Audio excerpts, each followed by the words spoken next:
Peter Barnes in Washington, thank you very much.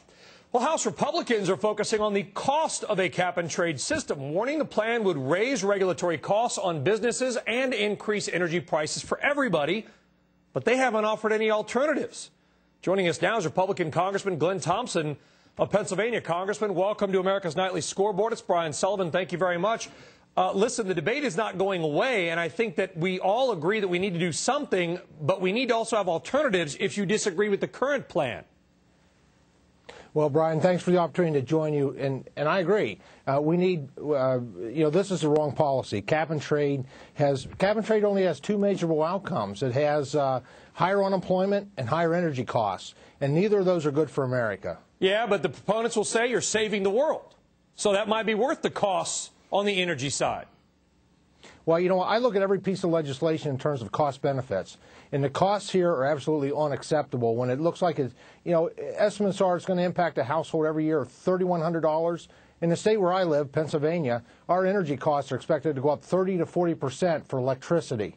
We just can't tolerate. And for the benefits, I would argue there are no benefits. 4% is the number that I think the consensus is out there among the science community that humans contribute towards CO2 emissions.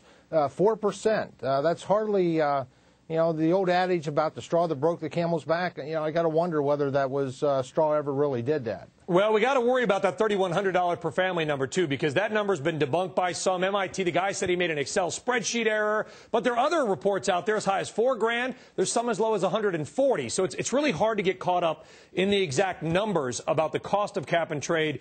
Is your view that any additional cost is too much, or is there a level of acceptable additional cost? Well, I think this is just the wrong approach. A better alternative to me is, I believe in being a good steward. That's part of my background. I would sooner see that instead of punishing taxes in a punishing method approach this from a standpoint of incentives and providing encouragement to look for ways to be good stewards, to look for investment and rewarding investments in new technology for all the things that, whether it's carbon sequestering and different things that we can do with our industry that frankly would be good for our economy, good for jobs, not the cap and trade that frankly is unacceptable for increasing unemployment, increasing energy costs. Well, listen, as I increase my carbon footprint by driving my race car trailer across I-80, the winds are buffeting me like this. A lot of trucks out there as well. Why not use some of those hills for windmills, offering tax incentives for companies to come and create jobs? We're even starting to see Michigan do that with some of the older auto plants and some of the empty warehouses they've got actually building wind turbines. Is Pennsylvania ready to make that commitment, lower taxes to get some, at least,